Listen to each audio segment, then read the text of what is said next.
মোৰ মৰমৰ ছাত্ৰ ছাত্ৰীসকল শংকৰদেৱ শিশু নিকেতনৰ সমহীয়া পৰীক্ষাৰ 2022 চনৰ গণিতৰ এখন প্ৰশ্নপত্ৰ সমাধান কৰি মই দেখুৱাবলৈ লৈছোঁ তোমালোকৰ বাবে।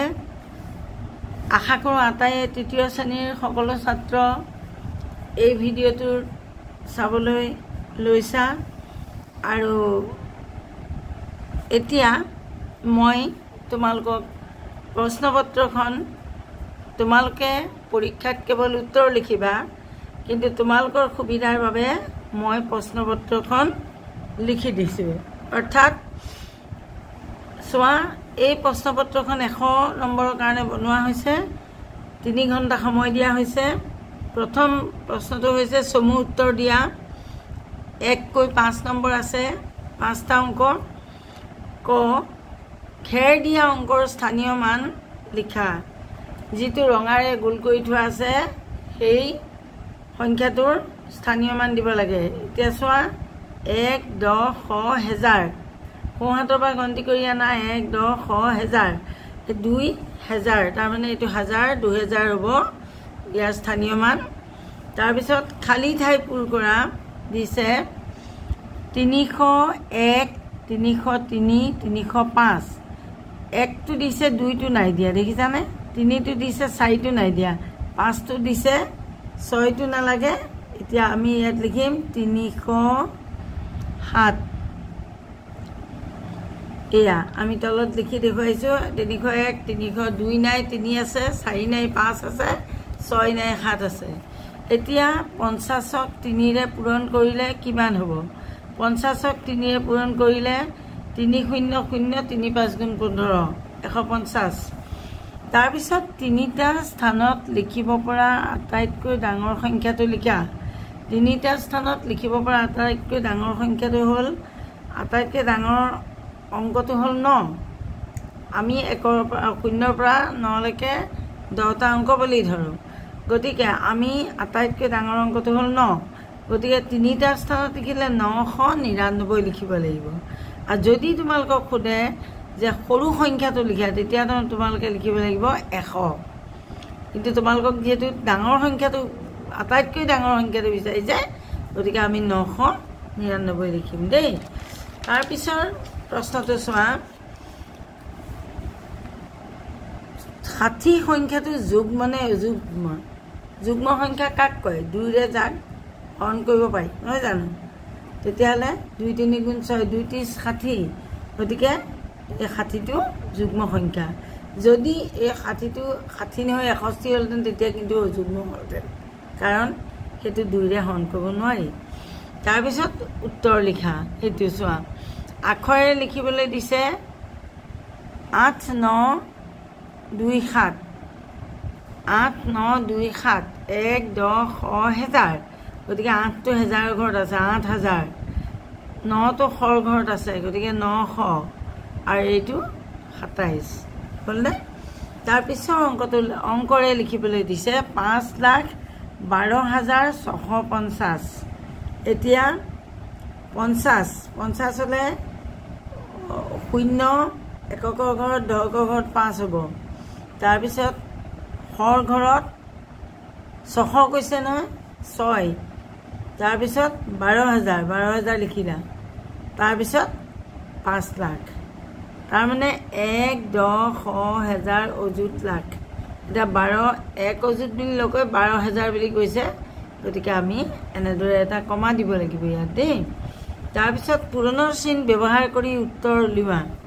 এতিয়া চোৱা, 20 + 20 + 20 + 20, 4বাৰ 20ক যোগ কৰিছে। গতিকে আমি পূৰণৰ চিন ব্যৱহাৰ কৰিব লাগে। যোগ মানে কি? বাৰে বাৰে যোগ কৰাটোৱে হৈছে পূৰণ। এতিয়া 4টা যিহেতু 20 আছে, গতিকে 20ক আমি 4ৰে পূৰণ কৰিম।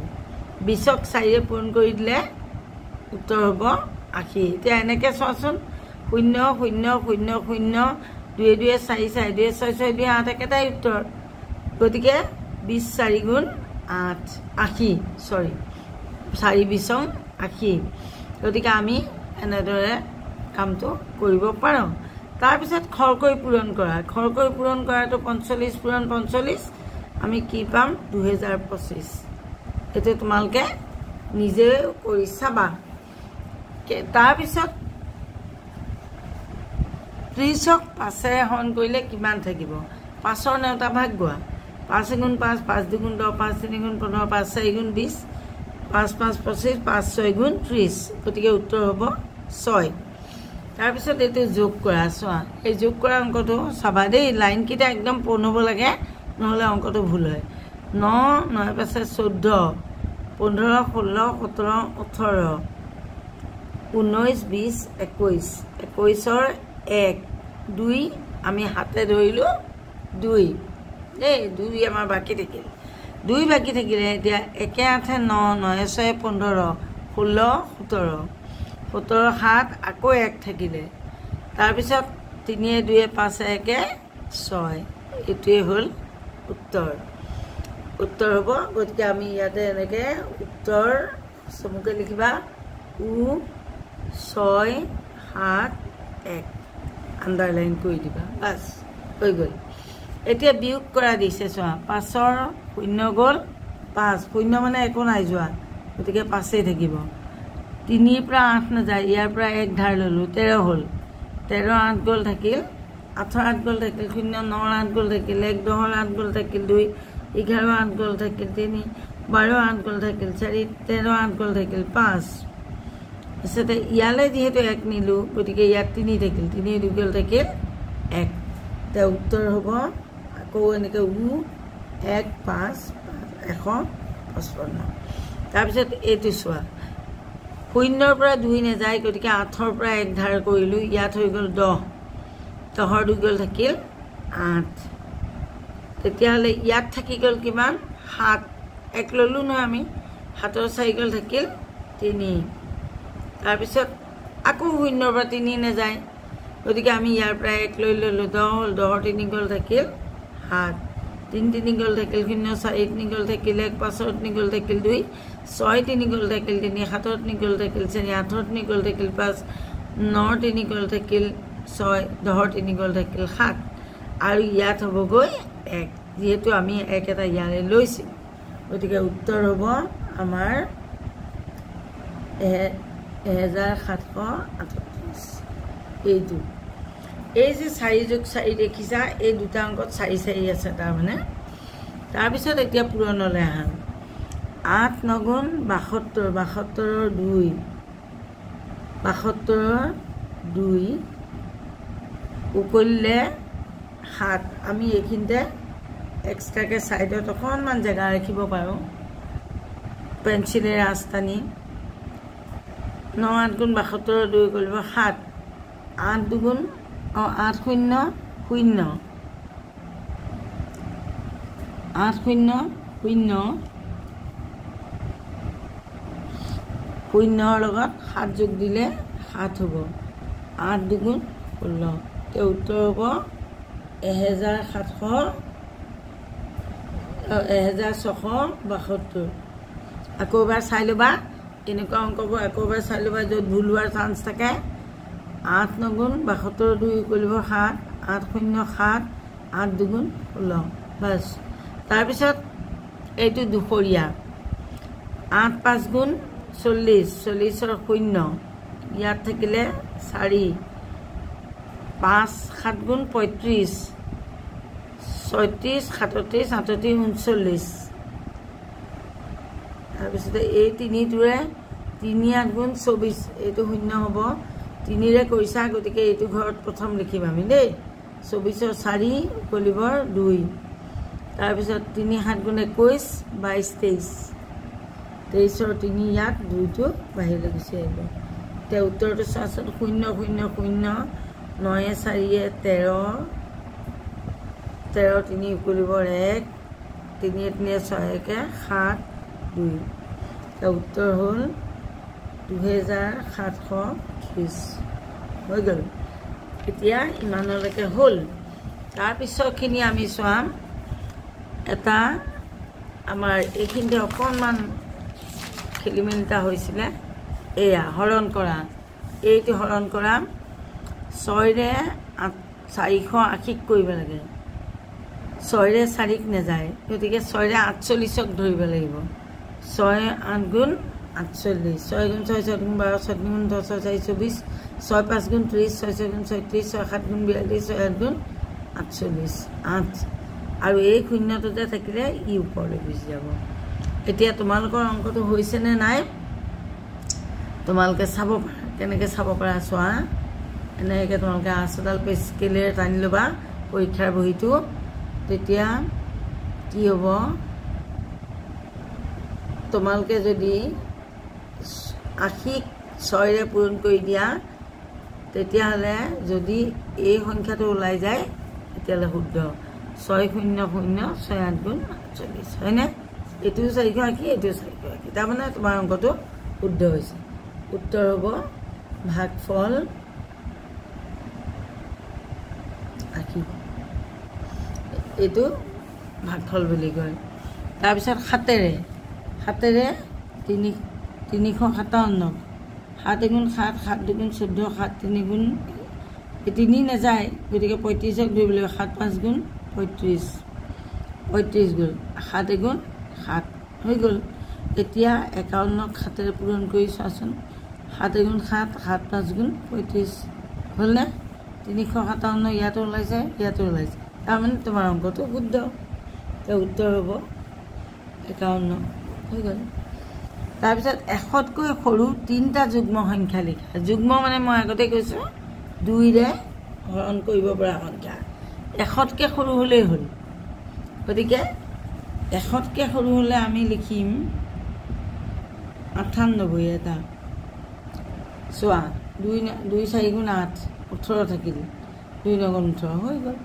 তাৰপিছতে এটা লিখা 66 2 3 গুণ 6 2 3 গুণ 6 তিনিটা লিখিবলৈ কৈছে নহয় আৰু এটা লিখা 44 2 2 গুণ 4 2 2 গুণ 4 বাছ হৈ গ'ল উত্তৰ খতম তেতিয়াহ'লে তোমালোকৰ 8 নম্বৰটো চোৱা এখন গাঁৱত 9057 গৰাকী পুৰুষ 7865 গৰাকী মহিলা আৰু 4460টা শিশু আছে গাঁওখনত মুঠ জনসংখ্যা কিমান যেতিয়াই মুঠৰ কথা আহি যায় তাৰমানে তোমালোকে যোগ কৰিব লাগিব এতিয়া উত্তৰটো চোৱা কেনেকৈ কৰিবা আমাক অংকটোত দিয়া আছে 9057 গৰাকী পুৰুষ উত্তৰ লিখিবা পুৰুষ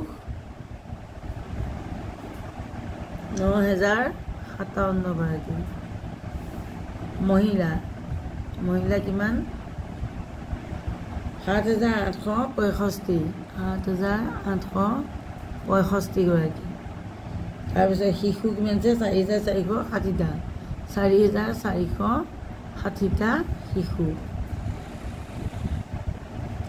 এতিয়া আমি মুঠটো উলিয়াব লাগে মুঠ এতিয়া তোমালোকে যোগ কৰা 7 5 12 2 গলিবৰ 1 5 6 6 12 12 6 18 8 গলিবৰ 1 8 1 9 9 4 13 3 গলিবৰ 1 9 1 10 10 7 17 18 19 20 21 21382 তাৰমানে আকৌ এবাৰ কৰি চাবা এনেকুৱা যোগ অংক 7 5 12 12 2 গলিবৰ 1 5 6 11 11 6 17 1 18 18 8 গলিবৰ 1 8 4 12 1 13 3 গলিবৰ 1 9 1 10 10 7 17 18 19 20 21 ঠিকে আছে উত্তৰ হ'ব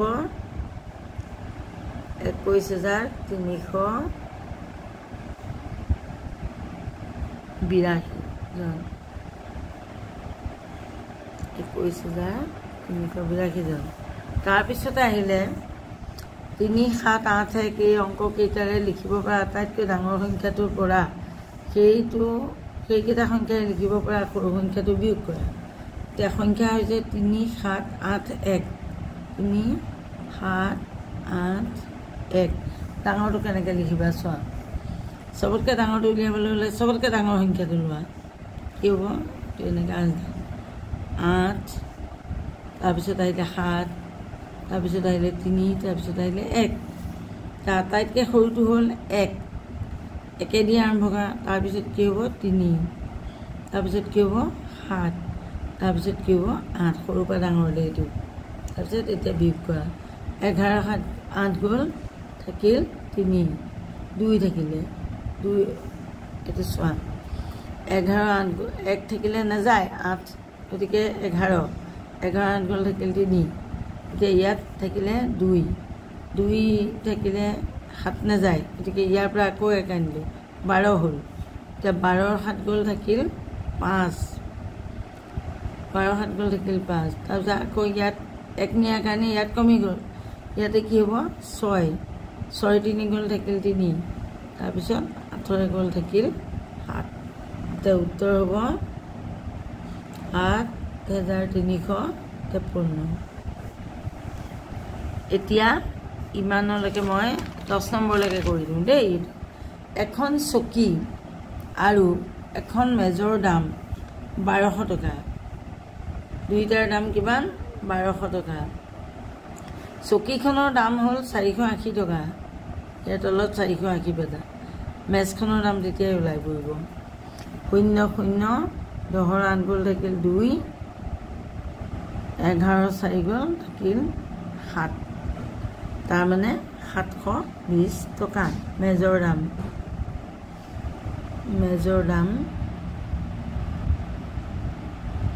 720 টকা হয়নে নহয় এতিয়া চোৱা 0 0 0 8 2 10 0 উকলিবৰ 1 4 7 11 12 হৈছে তাৰ উত্তৰ হ'ল 720 টকা এতিয়া এই ভিডিঅ'টো ইমানতে এৰিছোঁ ইয়াৰ পিছৰ অংশটো মই 2 নম্বৰ ভিডিঅ'টোত দিম তোমালোকে তাৰ বাবে বাট চাবা আৰু মই এই ভিডিঅ'টো কাইলৈ ৰাতিপুৱাৰ ভিতৰত তোমালোকক দ্বিতীয় ভিডিঅ'টো দিম দেই আজিলৈ ইমানতে এৰিছোঁ ধন্যবাদ আটাইকে মন দি শুনিলা আৰু ইয়াৰ পিছৰখিনি ইয়াৰ মই গোটেইখিনি বেছি নাই আৰু এটা সৰু ভিডিঅ' হ'ব এইখিনি মই কাইলৈ ৰাতিপুৱা পোৱাকৈ দিম এইটো আজি গধূলিয়ে পাই যাবা দেই এই যাব ৰাখিছোঁ